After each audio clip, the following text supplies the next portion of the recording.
Hi everyone, welcome to Rachel Print. I'm Andy, and I'm back from celebration. So my voice is going a bit, and my feet hurt, my knee hurts. It was a lot of walking, but it was great fun. It was a lot of fun.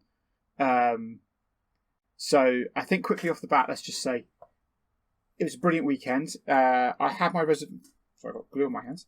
I had my reservations about going towards the end of it, mainly because I was having problems with with BB8, sorry. And hotel was moved around and parking getting sorted, and I generally get quite nervous about going to these places where I have to unload at a loading bay and I don't really know what I'm doing. But actually I got there, it was all really smooth. I got to the lorry loading area, got my red form so I could go there, I unloaded in 15 minutes, went and dumped the car, got back. It was brilliant. It was fine, and then walked back, and then helped everybody else build the stand. And I must admit, the stand was brilliant. So a big shout out has to go to the Bristol crew for building the Jabba's door. They did a really good job on that. We had some European builders who built the. So it's Michelle and his crew. They built the Jarrett table inside the Falcon. With the curved seat, and that was really popular. And we also had a Imperial style background with K2SO and a couple of the Imperial droids, and we also had an Endor one where you could sit in 3PO's wooden chair, have your picture taken. And then I think don't forget the Pro droid as well. I think the centerpiece had to be the what we consider the front wall, even though it was the back wall of our area. So you probably saw in the video where we're doing the walk around.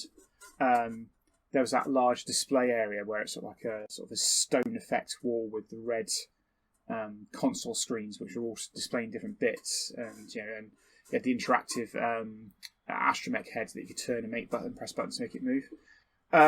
So Chris and Stuart did a brilliant job on that display, and I believe Mark now has it. And the running joke is it has to go to every big event that we go to, which means it probably won't fit any other event we go to. But yeah, I think that helped make the stand, as well as all the photo ops along the side and around the front. I think that just turned it, looking from a boring black background, into something that looked more in universe, especially with the Jarrett table on the side as well. It just all worked.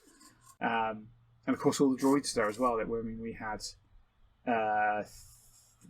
1, 2, 3. I think we have 5 BB style droids in various shades. We had the BB8s, and we had Chris's custom red and black BB8. All his droids seem to be red and black, and it seems to be a really good colour scheme. Yeah, it was great. I mean, I'm still a bit brain dead now. It was a long 4 days, 5 days, because I had to travel down on Thursday, and it was a long drive home as well on the Monday night.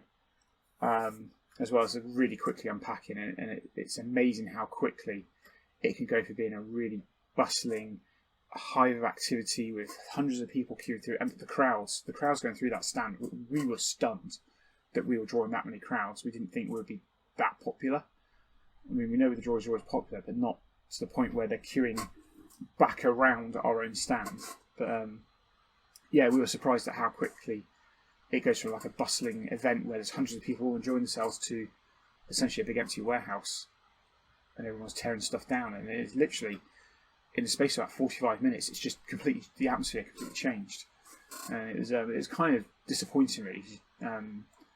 All the normal regular customers, visitors, just leave and they don't see the breakdown as such.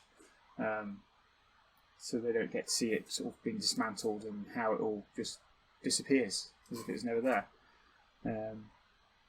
Philosophical. So I should point out that I was both a paying customer, so I paid for my 4-day pass to get in there. I was also running the Droid Builder stand, or helping to run the Droid Builder stand, and also I did a bit of work on the steam rooms as well. And I think those 2 areas plus the droid racing area, which Mark and Giles and Sam mainly ran. And James, sorry. They were all really popular, and they all made it onto everybody's photos and videos, and we made it onto the Star Wars Celebration live stream multiple times, and it was brilliant. And poor Chris having to be collared into doing a tour of the stands for StarWars.com. He did a great job of it. And then the poor sod got collared again. I don't think he minded, but I think he was trying to get somewhere else at the time. But he had to escort Vivian Lyra Blair around, and he loved it. He said it was brilliant to show her all the droids, and she really liked Dio. I think it was Stuart's Dio. I think it's Stuart's Dio that was driving around at the time. But yeah, she loved it. She preferred that to Lola. Yeah, and Chris came to me and said, "That was brilliant. Now I'm desperate for the loo. I've got to run off." And he just dashed off. Sort of like, okay. But yeah, so much went on. I said, as I was both a paying customer and an exhibitor, I kind of got to do both. And my original intention was not to do as much on the exhibitor stands because I wanted to go and enjoy Celebration. But I'll be honest, the queues put me off a lot of it. You know, it was queuing for everything, and it was so busy, and I'm not used to big crowds anymore. I think COVID has pretty much wiped out my tolerance for big crowds. I mean, I don't know what the exact numbers were, but I'd say Saturday was easily, if not more, 7,000 odd people there. And it's a lot of people, especially when they're all crammed into the main corridor, the Excel. It got a bit overwhelming, and it got a bit like, I need some space, I need some quiet, and the droid builders area, our little back room, became that, you know, it's still noisy because you still have all the noise from outside. It was that little bit of sanctuary, a little bit just going. And same with the steam rooms as well. That was a lot quieter because I think a lot of people just chilling out up there. But yeah, it's great fun. I loved doing the steam room, showing the kids how to make the little light up badges and doing the little mini R2 races when they were working around a little racetrack. Yeah, it was great. Got to meet lots of new people as well. I finally met Dave Ferreira. So, hi Dave, it's good to meet you. I also met Sai as well, who at the time was controlling Dave's BB-8, and I was really impressed with the BB-8, and I'm really impressed with her puppeteering skills. So, brilliant. So, I met so many other people as well that I've spoken to for years on Zoom, and it was nice to actually finally meet them in person. And I'm going to say put faces to the names, but it's not strictly true because I already knew what their faces looked like. But when you see somebody in person compared to seeing them on a TV screen, it looks very different. They're not quite. I mean, some of you who met me for the first time probably see me on the screen and go, "Oh, he's about yay tall," or actually, I'm 6'1". But you sort of see people, "Oh, you're taller than I imagined," or smaller than I imagined, or your voice sounds different in person, things like that. But so that was Celebration, really. So now I'm going to get onto the droids, or rather how my droids behaved. So we'll talk about BB-8 first.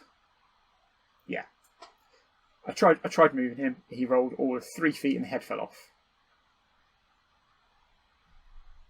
Yeah, I don't think it's not a magnet problem. The magnets are fine; they hold the head on. I think it was a combination of maybe I hadn't quite got the magnets lined up. Maybe I only lined 2 to 3 pairs up, and it was wobbling a bit more. I think it's mainly tuning. I need to really go back and have a look at how much that hamster drive moves in the ball and how much power is applied. That obviously what I did with the transmitter wasn't enough. I'm actually thinking I need to take a step back and re-look at Darren's Joe's drive code and put the IMU back in there and let the IMU try and handle some of the balancing rather than the RC receiver. The RC receiver is more designed for keeping something in place, which means I can't make any turns, whereas I want to keep it stable while still being able to move. So yeah, that's. Let's take a step back. That I'm going to put the IMU back into the code, which means I've got to design a new board, and then try and work out how to do the commands back to the receiver to say move the motors to keep it stable, and move the head as well. Because something I noticed when BB-8 drove off is obviously you've got the head on the pole like this, and then as he drives off, it's doing this because the motors are driving forward. It goes whoop, up the ball. The head pulls back, so I need to make sure that as the drive goes like this, the head stays stable and then realigns itself as it goes back up. And hopefully that means the head shouldn't fall off. And the same with stopping as well. I think other than that, it might work quite well. I've still got the issue where as I drive off, he kind of does this. I'm not quite sure why. But I didn't notice. But as you saw in the last video, I flipped the directions over so I could have more head movement. I think I'll just flip it back and just keep the least amount of head movement, and just no one's going to notice, no one's going to care too much. I mean, it was really just a vanity thing that I wanted him to be able to lift his head all the way down like he does on the film, so that Ray can fiddle with the aerial. I can still do that, just won't be quite as far. And then we come to this guy. You were popular, weren't you?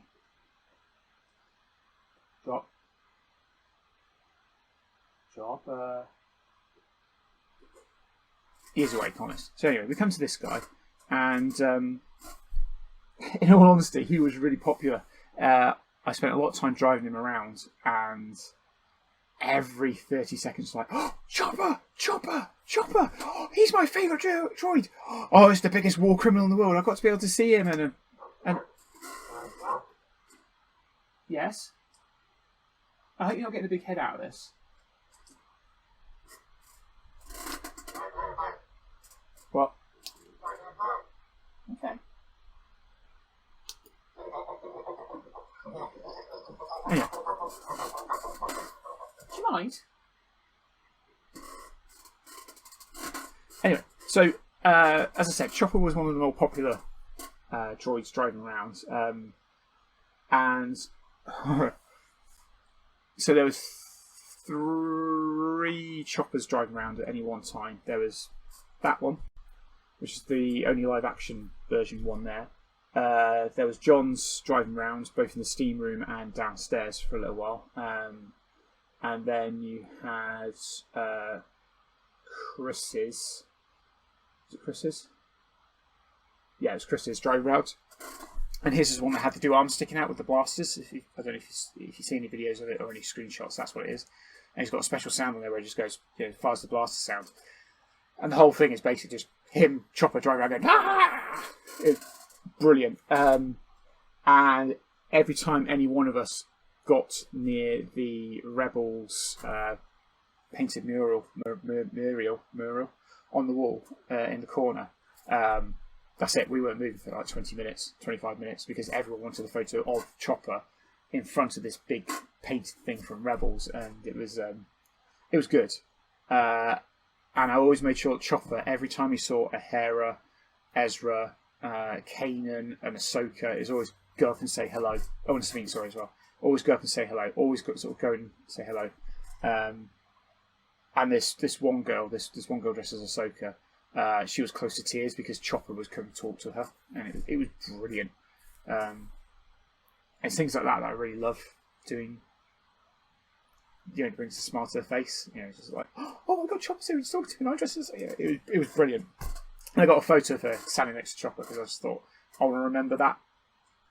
I want to remember that one. That was one of the ones that stood out. And then there's the group that all dress as the Ghost crew. And I saw Kanan walking around, and I was sort of like interacting with him as Chopper. And then he said, oh, I'll come back later. Can we go down to the mural and we'll all be there and take a photo together? And I went, yeah, that's fine. And then I started having problems. And I was getting tired. I thought, all right, I'll just sit down and have a rest in the droid builders area and just, I'll go back out a bit later. Had to change the battery over. And then I couldn't find them, so I just parked up.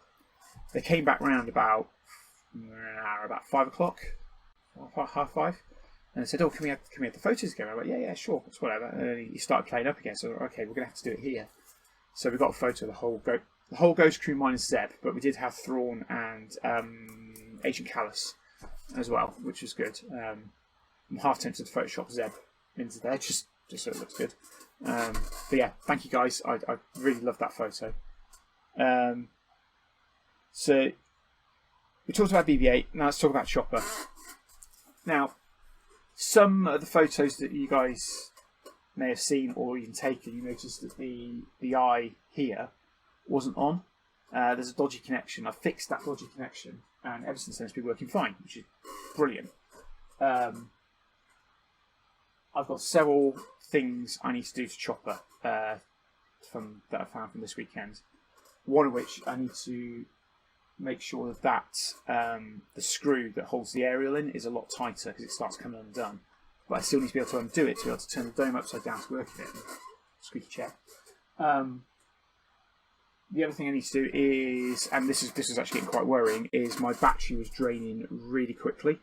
Now I think I worked out why, and it's the head tilt, the chopper, is controlled through the mini maestro at the front of the body, and it's on RC pass-through, which means it's always on, which means all the servos are always drawing power, and I think it's just constantly draining my battery down. So I'm going to move the head nod servo directly into the RC controller and just bypass the mini maestro. It doesn't mean I can't animate anything with it, but then I can quite happily just puppeteer it with a stick. The other concerning thing I had about the battery was it was draining quite quickly. Oh, after that, it wasn't draining as fast, but it's still draining quite quickly. I took 3 batteries, hoping that one battery would last every day. A bit optimistic because I had to turn the power up on the speaker.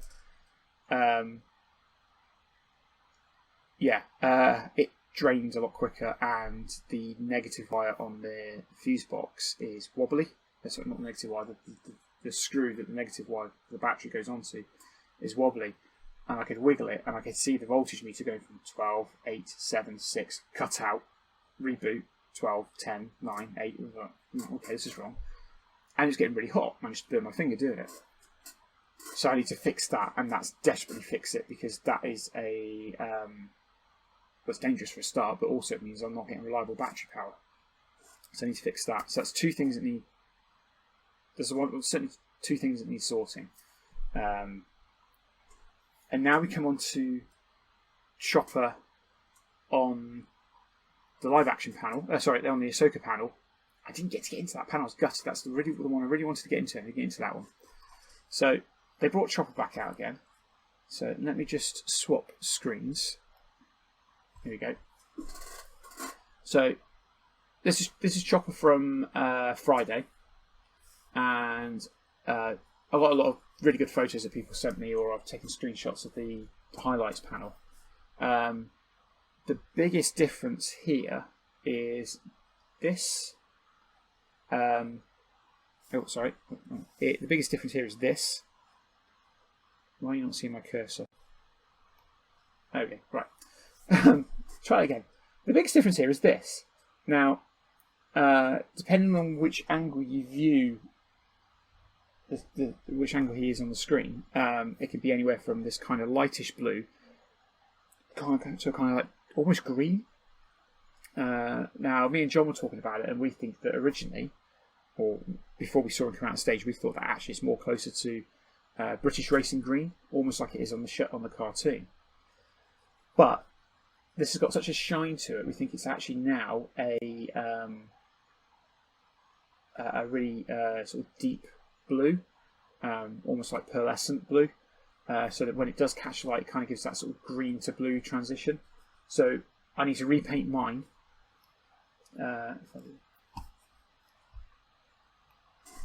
need to repaint mine because mine's just a light blue. And I must admit, now that you see the real Chopper, it's an obvious difference. It's a very obvious difference. The other thing, I knew these are different anyway, but I can't print them out any better, so I'm going to leave that as is. I'm fairly happy with the colour schemes I've chosen. I think I'm pretty much there. It's just a case of weathering will make it more like these bits. The same here as well. This has changed colour. This was grey last year. I'm almost positive this is grey. So I'm going to take that off and paint it black, including that little half circle there, because that was this colour last year. So I'm going to paint that black. The inside of that's now black, so again I can paint that. There's a little cutout there. They've added a cutout. Anyway, doesn't matter. I still need to paint that orange bit, and they've painted these bits silver now. They would have already been there last year, just couldn't see it very well. I think I was on with the colour of the foot shells. They may even not be metallic, but I'm quite happy to keep my metallic.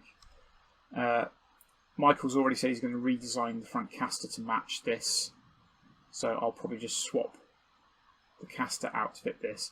I think this is a found part. This looks like a caster off a like a hospital bed or something. So I think that's a found part. But Michael said he's going to design one that fits. They put a new cutout slot in here, which I'm not going to copy. I don't want to cut into the body so much. These are still black and these are still black, so that's fine. So I need to repaint that. Now the other biggest obvious difference is these two eyes here. They're not blue. They don't light up. Now we all light our eyes up on Chopper blue because they're blue on the TV show, and there's several scenes where he has like a torch come out of them effectively, so we just lit them up. Or even just to give the blue glow that they kind of have generally. But they just need to be black lenses now. So I'm going to take the lights out. I'm going to take these two sets of lights out, completely disconnect them. I might leave the code in just to be on the safe side, but I'm going to completely disconnect them. And I'm going to take and just put a black lens on. So that'll save me power for a start because it's less lights to have constantly on. I'm in two minds about keeping the little blue LED there, but I do need to put a lens over that part of the eye still. The other thing we need to talk about is the neck ring. So the other thing I need to do is I need to paint this bit of the dome silver underneath. I knew I needed to do that anyway. Let's keep putting it off. But as I've got to do a bit of work here on this neck ring, that's a perfect opportunity to paint this silver, which means I'll need to be able to take that off. So I'll do a statement about the aerial. Yeah, the neck ring. I'm going to do two things to this. I'm going to do a temporary thing, which will enable it just to get the height so it looks more like this chopper. And then there'll be a long-term change I'll make, which will hopefully add the head raising in. It also means I'll be losing the head nod as Michael designed it, and replacing it with a new. The head nod will come from the same mechanism as the head lift. I was talking to a lady in America last night who basically I've decided I'm going to do this on Chopper, and then she posted photos of her live action Chopper that she's made, which has this feature in. So I think it's Jean. I think you pronounce it Jean. Thank you very much for the pictures. I'm going to use them to design my own version of that. As you said, what you've done works really well, but there might be more elegant ways of doing it. Although, to be fair, what you did is brilliant. I might just do that. I got a funny feeling, though, Michael is also going to have a look at doing that as well. So I might just wait for him to do it and then just do the made version, so I know it works. So the only other thing is, so here's Chopper from the trailer. We've got these extra bits on the arms here. So I'm going to put those onto the head arms. I don't think we have that. Yeah, we do have that. Yeah, we do have that many bends. That's fine. And again, you can see there's a lens there, and you can also see they're just black lenses there. There's also annoyingly a panel line there, but so if we go back over here, so there's Chopper on stage, and so this leg, I'm happy with the leg. I think I'm going to have to paint it the darker grey like I thought originally. So I'll paint it the darker grey. That's quite an easy fix to do. Just take all the previews off and just mask all this and paint grey. I've got to repaint these black bits anyway because I've got some overspray. And what else? So you see what I mean about this panel though? It now looks kind of like almost like a sea green or deep blue. It's very hard to tell what kind of colour it is. That's a lightened picture of that. Someone was really close and got me some decent shots. There's now something here. I think it's probably there before anyway, I just didn't notice, so I can put that onto the back. It looks like I can just plug it onto the existing greebly there. Still need to paint that bit orange. The other major thing is we've got these sort of the squares there, which I did model and I never put onto Chopper's dome, so I can do that. There's a cutout here on Chopper's dome. I don't know. I would kind of like to put it in, but I don't want to build a new dome just for that.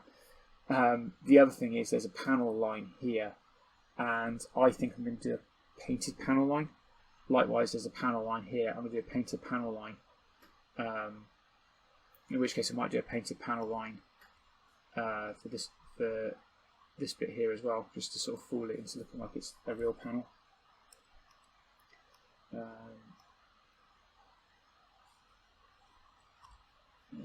Yeah, so there you go. There's that square greebly that gets added in, and yeah, you've got the panel there, and there's like a circle panel there, which again I think I'm just going to paint in, or ask them very nicely if they can do it for me, because I'm not sure I can paint a panel line. Yeah, see, it's changed colour again. It's obviously a very metallic, pearlescent style paint, almost the same way as what I did with these. These are metallic, aren't they? I'm not going mad. They are metallic grey, silver. Anyway, and that's definitely sort of a darker grey. I think it's possibly even the same grey as the leg. If not that. It's not black, because that's black. That's dark silver. I think that might be the same colour as this. Again, how you catch the light. Let's move photos here somewhere.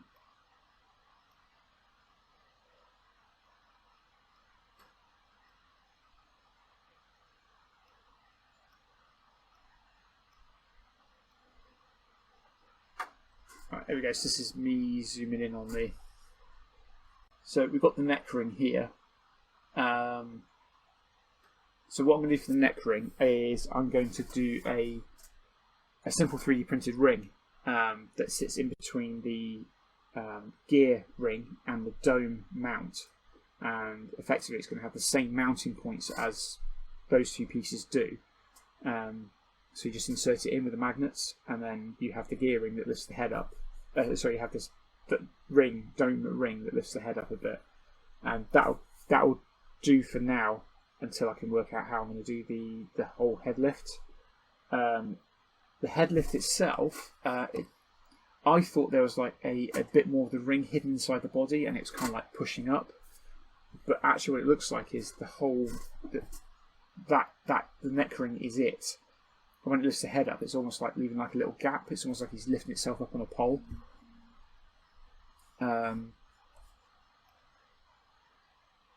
But it's got a lot of bounce to it. So you can see here, there's some more panel lines here, which I can add in. I think I can put that square bit on. I might make it a bit bigger, taller, thicker than I did originally. And so these are the mods that Jean. I apologise if I said your name wrong. That Jean's done. As you see, she's made herself a neck ring here, which is taller, and it goes over the dome ring. So on mine, the dome ring is the part where the head mounts onto these things. She's put this ring over the top, and then the dome mounts to it. So essentially, I'm going to do a similar idea, but I'm just going to mount it directly to the top of the dome ring. And then this bit here is more or less, this cross here is more or less standard Chopper, except for, I'll show you on the next photo. Not this one. I'll come back to this one. These sort of half circle bits have the bearing, or connect to the bearings on the inside of the body. So go back here. So on my Chopper, I got like a bearing point there, and then those half circle bits tilt on the body from the head knob that's here. So you can see what Jean and her husband have done here. They've built 3D printed linear actuators, and they push the head up on these ball sockets here into these ball caps, which means that the as the head lifts up, if it was all going up in one point, it's fine. But if they want to do the head nod, they can just move one set of linear actuators. I move my hands, you can't see me. One set of linear actuators, and the ball cap keeps the socket in place without it coming loose. So this is a really clever idea, and all they've done is bolted it into the outer track of the Lazy Susan, which doesn't move. So the inner part still moves fine. So it's a pretty easy mod to make. So let's change colour again. So it also looks lighter grey. So we'll go back. So I'd have to cut out the bearing points here for it to work. I'd have to remove the head knob mechanism completely. And then put in these linear actuators. And they do take a lot of room, but I'm wondering if there's a way to do it. I wonder if there's a way to do it where it's sitting just under the dome here or something, or connected to the dome so it's not such a big block of bits. Because essentially all I need is this bit here. It's not going to raise that much. I think all of this is just tower to give it the height so that it can push up. I'm wondering maybe you can put it in the dome and it pushes from the top down. Anyway, yeah, think about it. So that's the long-term change. The short-term change is to just basically make a ring about this height that sits on top of the existing dome gearing as an interface layer between the dome and the gearing. So that's the plan. Go back over this way. Yeah, so you see what I mean about this? It keeps changing colour. I think I'm not far off from the colour there. Mine might be slightly too light, but so you can see here, there's not much. You got the dome ring, and then there's nothing underneath it. I thought there was like more of the dome to make it look like there's more inside the body coming up, but I think essentially it's just like a ring, and Chopper's lifting his head up over the ring, his neck. Yeah, and you see there's a lens there. There's no light, but I'm tempted to just keep the blue light just because I want to. And I'll change these over to. Yeah, the eyes are the same. Thought the eyes are different. Just change it over to black lenses. I'm happy with the arm. I do need to sand it slightly so I can get the arm out. And then I need to paint the inside of this black, which is fine because it needs painting anyway. And then the only other thing I need to do to my chopper really is I need to start lightening up some of the metallic bits where I did it that gunmetal. I need to start to put some rub and buff on and give it a bit of shine. Other than that, I'm pretty happy with how my chopper looks. And let's get off the screen here. Sorry. Yeah, overall, I'm pretty happy with how my chopper looks. And the amount of people who said, "Is that the one that was on stage?" It's like, no, sorry, it's not. I kind of wish it was. So I must be doing something right if people thought that was the one that was on stage. I'm pleased with it. I am genuinely pleased with him. I just need to sort out these few little niggles on it. I'm at another convention in Birmingham at the NEC on the 15th of May. What calendar? 13th of May. Yeah, it's at the Makers Fair at NEC. So the droid builders are going to be there, so I'm going to take Chopper. BB-8 won't be going because I think that's going to require some recoding, and I don't want to rush that. I'd rather take the time.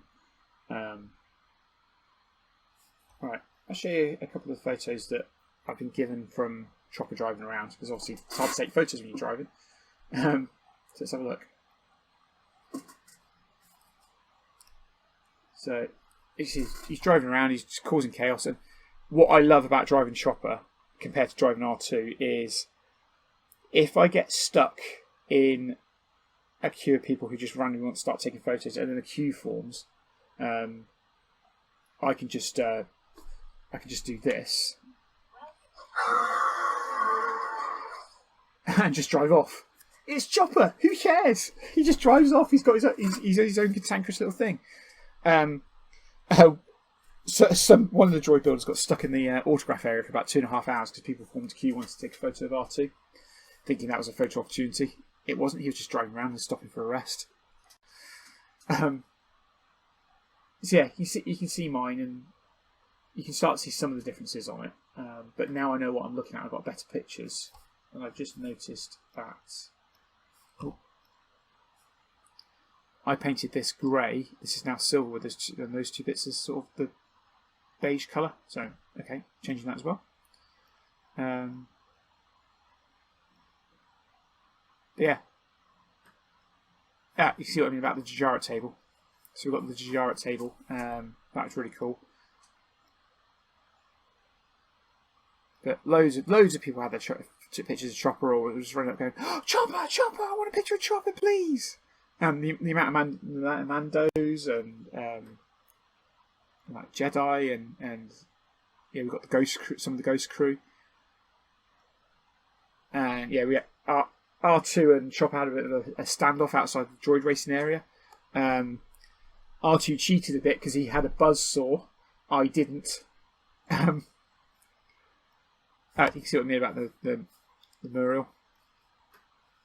So I parked up there. That was it. I was stuck there for like hours. And then we had me and Jason drove Chopper and Cheap around. Chopper and Cheap doing a tour of the floor, I think we called it. And that was a lot of fun. Something I did do to stop the battery drain power is I disconnected the red LEDs on the front and the back of the body, and that was just an emergency. I need to keep some power.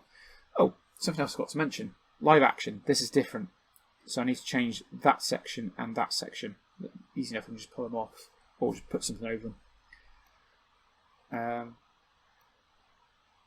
Loads of people have. You see what I mean about the eye? Those people have their photos taken. But no, it was great fun. I loved it. So that's the plan for Chopper. The plan for BB-8. Long-term plan for Chopper.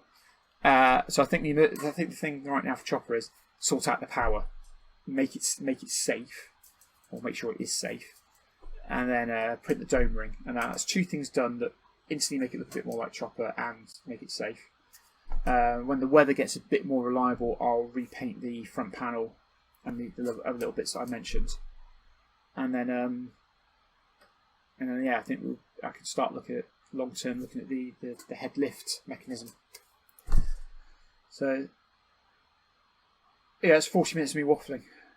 If you still made it this far, thank you. Thank you very much for watching.